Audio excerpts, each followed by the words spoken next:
So today we're going to briefly discuss my personal trading strategy. This consists of supply and demand, order blocks, and price action using candlesticks. I typically use this strategy to scalp plays, so 5-10 minutes during intraday trading, but this can be used on longer time frames. It works just as well. And without further ado, let's just hop right into it. First, we gotta know what an order block is. An order block is a zone on your chart that forms when someone is conducting large-scale buying or selling. Large traders such as banks and institutions tend to fear that if others see them executing a large buy or sell program, their intentions will become public and prices will move against them. So how do we even use order blocks? We use order blocks as areas of reversals or projected reversals where we think price can go down to or go up to and then see a reversal. How do we find an order block? So the order blocks that we use are found by using the last bearish candle before a strong push to the upside or the last bullish candle before a strong push to the downside. Order blocks are merely just a point of interest. This point of interest shows where price can potentially turn around. There are two more things we should go over in order for you to understand this strategy, such as imbalances and fair value gaps. Imbalances, by definition, are an imbalance between buyers and sellers. The reason we call it an imbalance is not only because it's an imbalance between buyers and sellers, but because there's literally an imbalance in the market. We have an impulsive move to either the upside or the downside because there are no sellers or buyers to absorb the buying or selling pressure.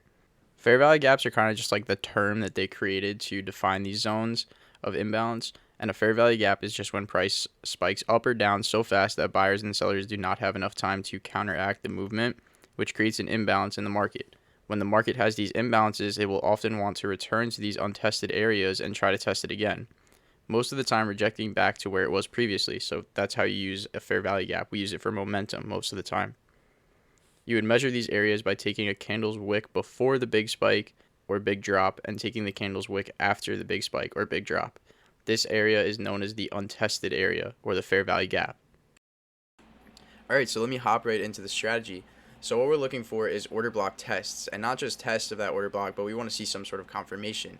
Order blocks require a lot of validating, and what we can use to see that confirmation is a bullish candle pattern off of a buy side order block, or a bearish candle pattern off of a sell side order block, or sometimes we could just use the wicks and look for liquidity or demand zones. As we discussed earlier, an order block is formed from a downtrend turn to an uptrend or an uptrend turn to a downtrend, and we see that right here in the first 5 minutes of trading. We see this candle being our last bearish candle before a strong uptrend.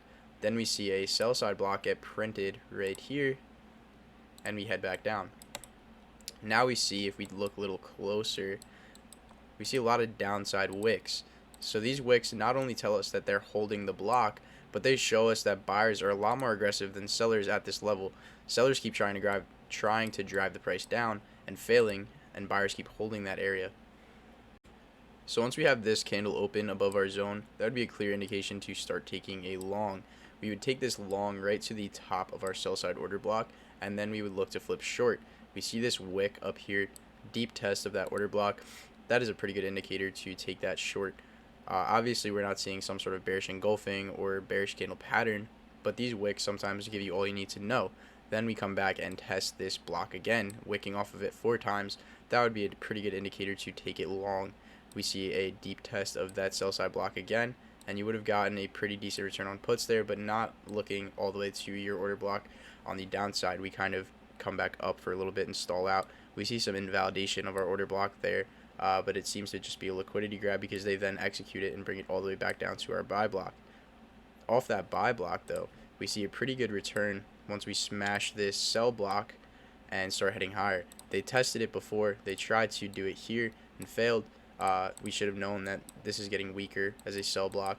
We're not seeing any deep tests of this buy block, so buyers are pretty much in control around this 398 price. And once we get above 399, basically, it's a rocket straight to almost 400.